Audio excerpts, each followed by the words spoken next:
Bonjour Andeko Balandi. À ceux que nous, Andeko Balandi,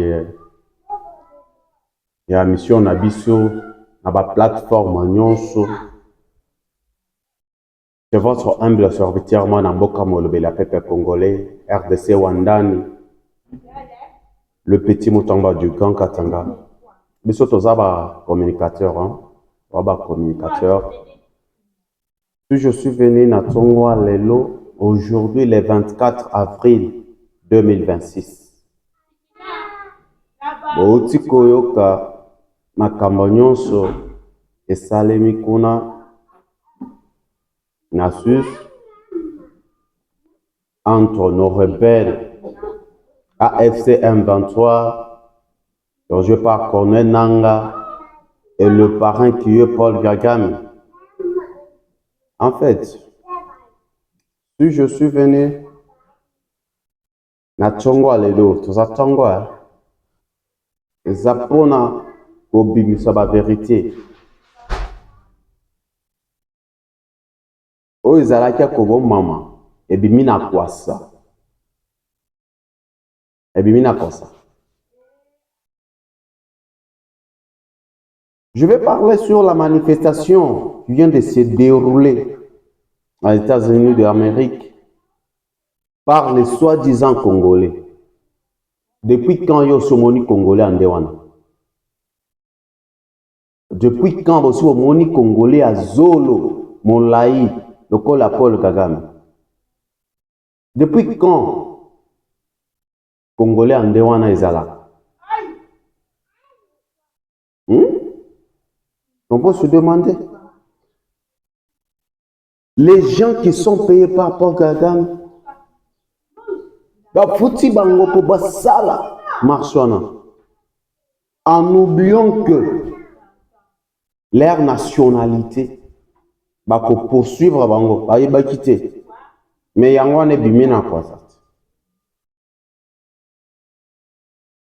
Tous les Benyamourengi, baba Congolais, vous savez, beaucoup bisaka na bino.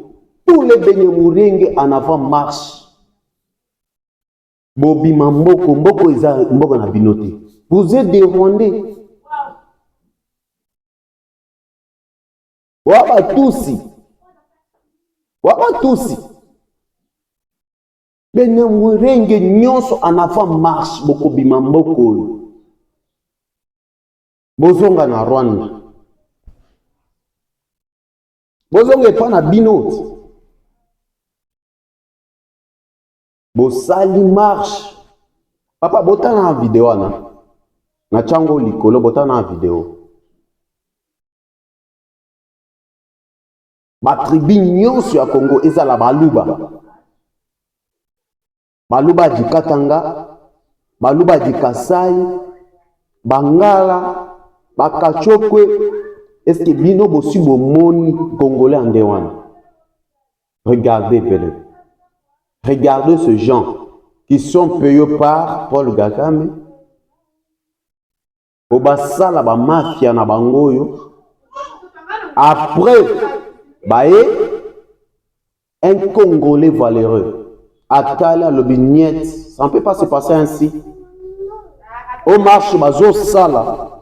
Au marche est concerné. Ça veut dire ils sont en train de nuire le président. De nuire le président. Directement à Télémina métaphone, à lobby, niet. Bato bazo sala marche, baba Congolais, ce sont des Rwandais.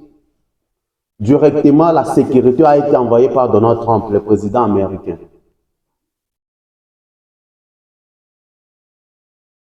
On a maîtrisé certains entre eux.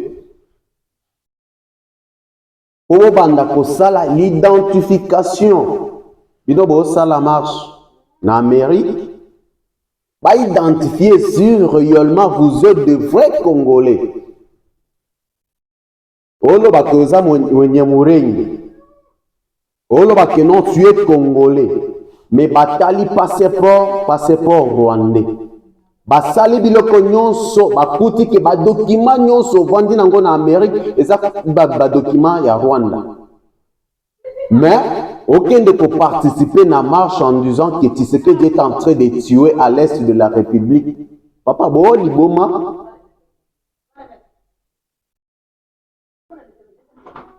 et bimi na kwasa si on identifie bato nyonso wana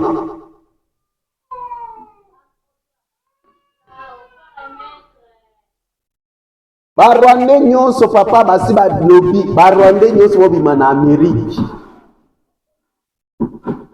Du fait que votre père Paul Gagamba boyeli a connu les sous en Amérique.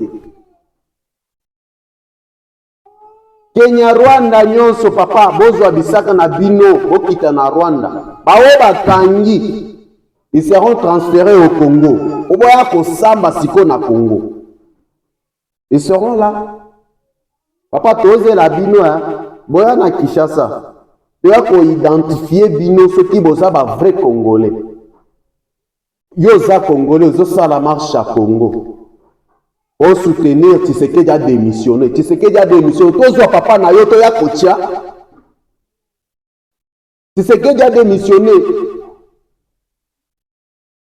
Ba noko na bino ba ya confondre na pouvoir. Bino bo sala na pouvoir Benye murenge bino nyonso papa trop c'est trop bolekisi. Trop c'est trop. En avant marche vous allez quitter ce pays. Moko eza mboka na bino te bozonga na Rwanda.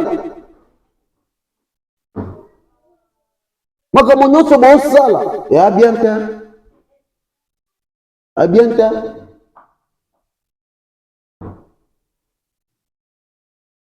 À bientôt. Les drones qui ont été bombardés par le FARDC. Et où ça qui va? Na Rwanda. Na Rwanda.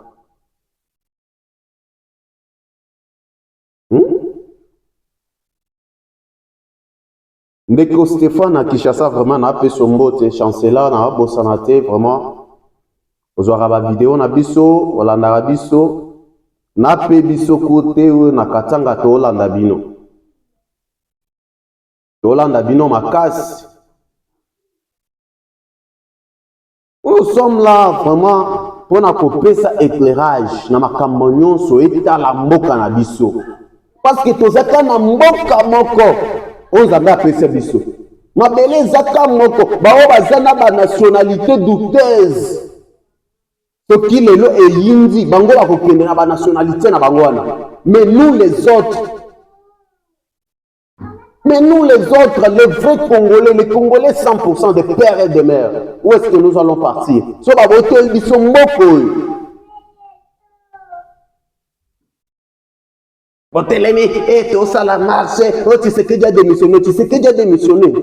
Yonde moto chaki Tshisekedi na pouvoir. Yonde moto chaki Tshisekedi na pouvoir pour yo koloba lelo otelemisa. Ozina drapeau mboka na biso. Bendela mboka na biso zo pepa nango na Amérique wala bakeno Tshisekedi a démissionné papa boli boma bino kanisa ki no boko sala ngo to kobeta bino maboko non le gouvernement américain yango na etelemi ba onyoso bazwaki papa bako identifier bino nyonso po toyeba d'origine na bino eza wapi. Yo bakuti yo na passeport rwandais. Bakuti yo na ba document rwandais. Ovandi na Amérique na kombo a Rwanda. Mais bakuti yo na marche, au sala marche que Tshisekedi a démissionné. Tshisekedi a démissionné. Yo rwandais au sala marche que Tshisekedi a démissionné. Hein?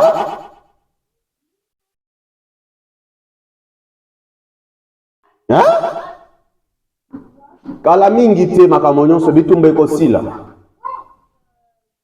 Le président a sala makambo na dévolé. Côté armée na côté diplomatie. Au diplomatie agissante, exact, Fatih Béton. Tout le bateau qui est de gauche à droite, diplomatie ajustante, c'est ça, Fati Béton. J'ai suivi un blanc, c'est un pasteur blanc.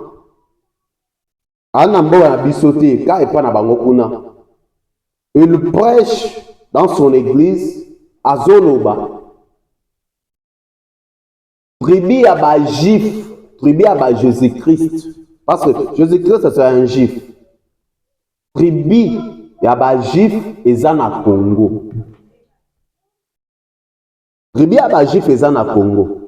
Tribu à bas Moïse, le libérateur. Quand je parle de Moïse, n'a pas Moïse à Bible. Quand il s'attend que non, n'a Moïse rebelle. Non. Je ne parle pas de Katumbi. Katumbi c'est un rebelle. Ce n'est pas de lui que je parle. Je parle de Moïse de la Bible. Moïse de la Bible, c'est un juif. Jésus-Christ, c'est un juif. C'est que pasteur Wana Lobini, il est allé très loin de dire tribu Wana Congo. C'est pour cela que nous disons que Tshisekedi n'a pas un mandat, Tshisekedi a une mission. Tshisekedi a une mission. Beaucoup de la élection Tinati et vous arrêtez. Jusqu'à tel point que cette mission-là que Dieu a donnée à Tshisekedi puisse s'accomplir. Et si Wana Tshisekedi a Kobima. Ça veut dire Bimisi ban à Israël, à Égypte, qui na bango na terre promise. C'est ça. Des missions Tshisekedi a zanango. Donc pour Fakala et Tekama Kala na moto rebelle politique na mekazeme.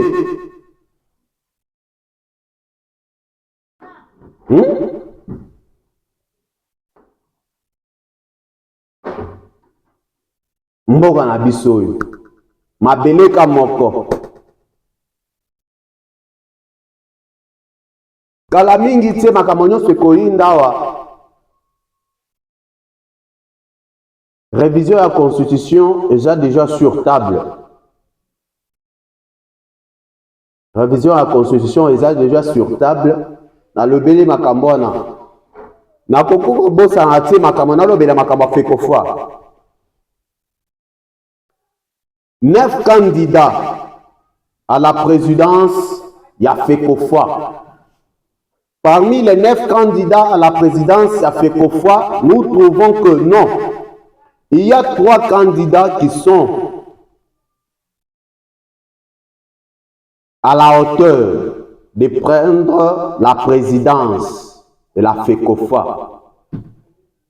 Chabani, Bao Misusu, quelqu'un qui a refusé de venir jouer pour son pays. Aboyaki. Aboyaki. Et vous voulez nous dire aujourd'hui, une personne pareille a changé de nationalité pour habiter na Portugal. Pour habiter na Portugal. Aboyaki kozonga na mboka na bango po ya kobeta. Mais lelo élection na Fekofwa, moto nazo postuler pour aller na Congo. Papa,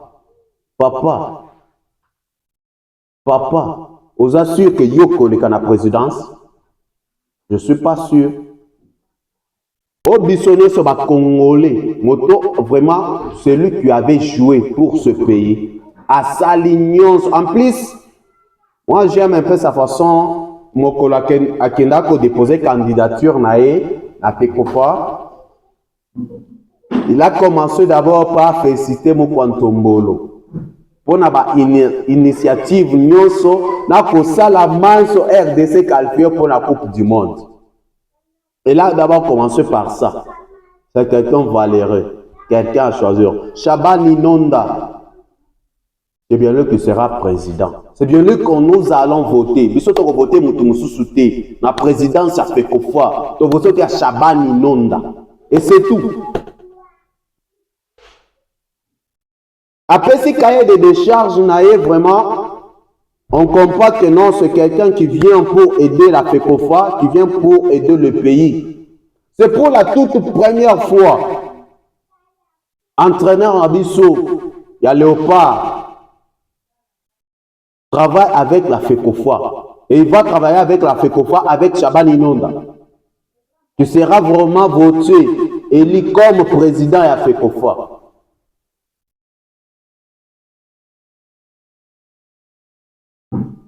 Ah?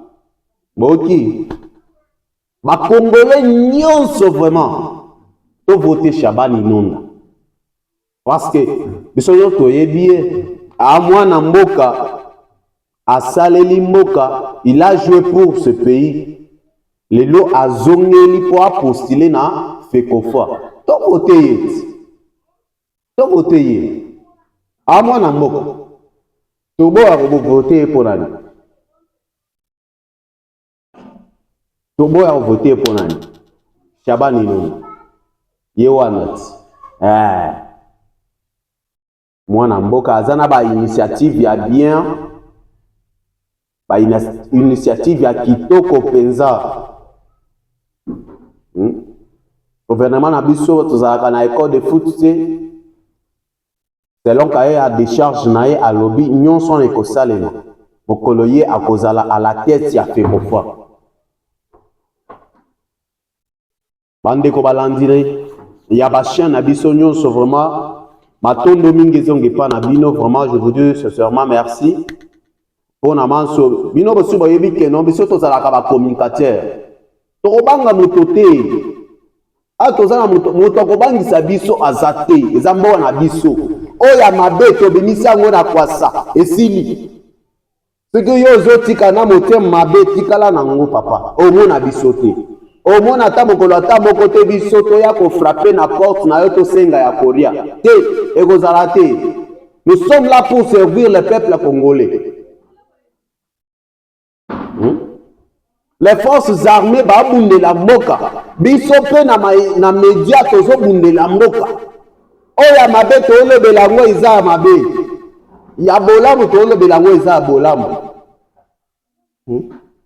Bitumbe ekosila fasi beton de moto nzambe a préparé que papa quand on fait liaison na prophétie ya papa Simon Kimbangu on est en train de découvrir un peu quelque chose aux ascensions président de moto akobongisa Congo de moto akobimisa Congo ba congolais na boumbu oh vraiment tozalaki na kati ya boumbu baye kotika biso bazingi sabedi bakoti bakonse makasi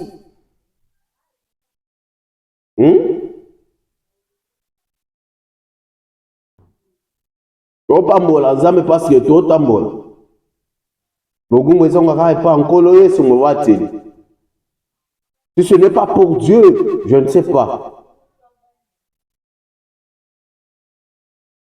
Yo to lali to la mokito ke na tongo to zongi na poko ezaka pona ngolo nzambe. Na pesa bato nyonso mbote bakonzi ya mboka no FARDC na pesa bino mbote vraiment. À côté Mitwaba vraiment Mitwaba centre vraiment nous saluons vraiment la présence de notre gouverneur Martin Kazembechoul. Il était de passage de l'autre côté.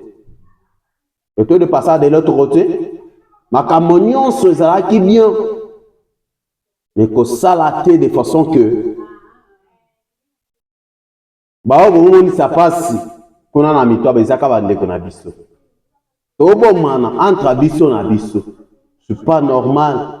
Celui qui est en train de vous utiliser, il est ailleurs. Il est ailleurs. Nzamba pambola ba Congolais nyonso. Nzamba pambola mokonzi ya mboka Félix Antoine Tshisekedi Tshilombo. Nzamba pambola nos forces armées, les FARDC, le joueur. Ba policier nyonso. Nzamba pambola batela bino. Ba o nyonso forces armées oyo baza na front. Nzamba pambola bino. Nzambe a épargné bino contre ba danger, contre ba piège nyonso mabe.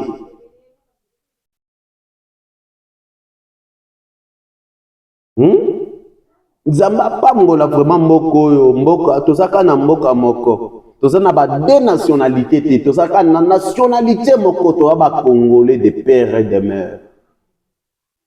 toza na Congo mosusu te akokende na kati ya Assemblée nationale un député rwandais. Quelle infiltration! Quelle infiltration! Quelle infiltration! Na kati ya Assemblée nationale un député rwandais na kati ya Assemblée nationale. Quelle infiltration!